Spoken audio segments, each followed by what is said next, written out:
નર્મદા જિલ્લામાં નવી મંડળીઓની રચના કરવામાં આવી છે, જે પૈકી આજે રોજ 2 મંડળીઓના સદસ્યોને મહાનુભાવોના હસ્તે મંજૂરી પત્ર એનાયત કરવામાં આવ્યું છે. વધુમાં પશુપાલક અને ખેડૂતોને સંકલિત ડેરી વિકાસ પરિયોજના હેઠળ પશુધનનું વિતરણ કરવામાં આવ્યું.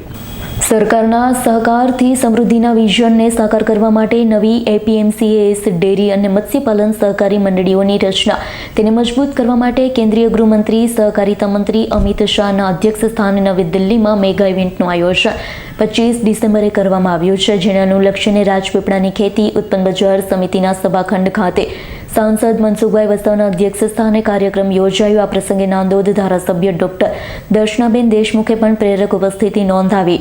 એપીએમસી રાજપીપળા ખાતે યોજાયેલા કાર્યક્રમમાં ઉપસ્થિત ખેડૂત પશુપાલકો સહકારી મંડળીના સદસ્યોએ નવી દિલ્હી ખાતે કેન્દ્રીય ગૃહમંત્રી સહકારિતા મંત્રી અમિત શાહના પ્રેરક માર્ગદર્શન વર્ચ્યુઅલ માધ્યમથી નિહાળ્યું છે.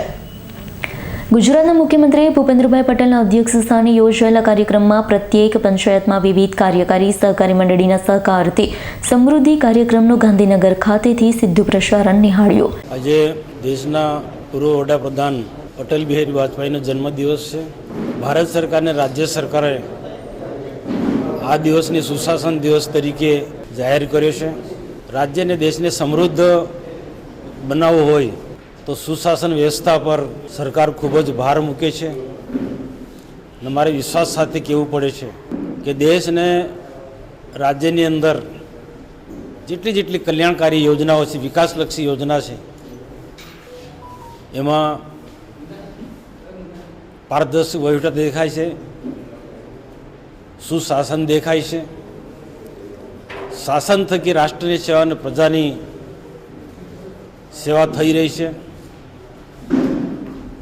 આજે આ દિવસે ભારત દેશના ગૃહમંત્રી ને સહકાર મંત્રી આદરણીય અમિત શાહ સાહેબે સહકાર ક્ષેત્રનું મહત્ત્વ લોકો સમજે ને સહકાર ક્ષેત્રમાંથી આ દેશના વિકાસમાં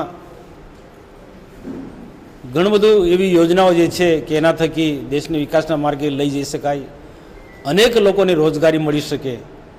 એટલે સમૃદ્ધિથી સહકાર, સહકારથી સમૃદ્ધિ, આના ભાગરૂપે આજે એમને દિલ્હીમાંથી એક કાર્યક્રમનું લોન્ચિંગ કર્યો છે.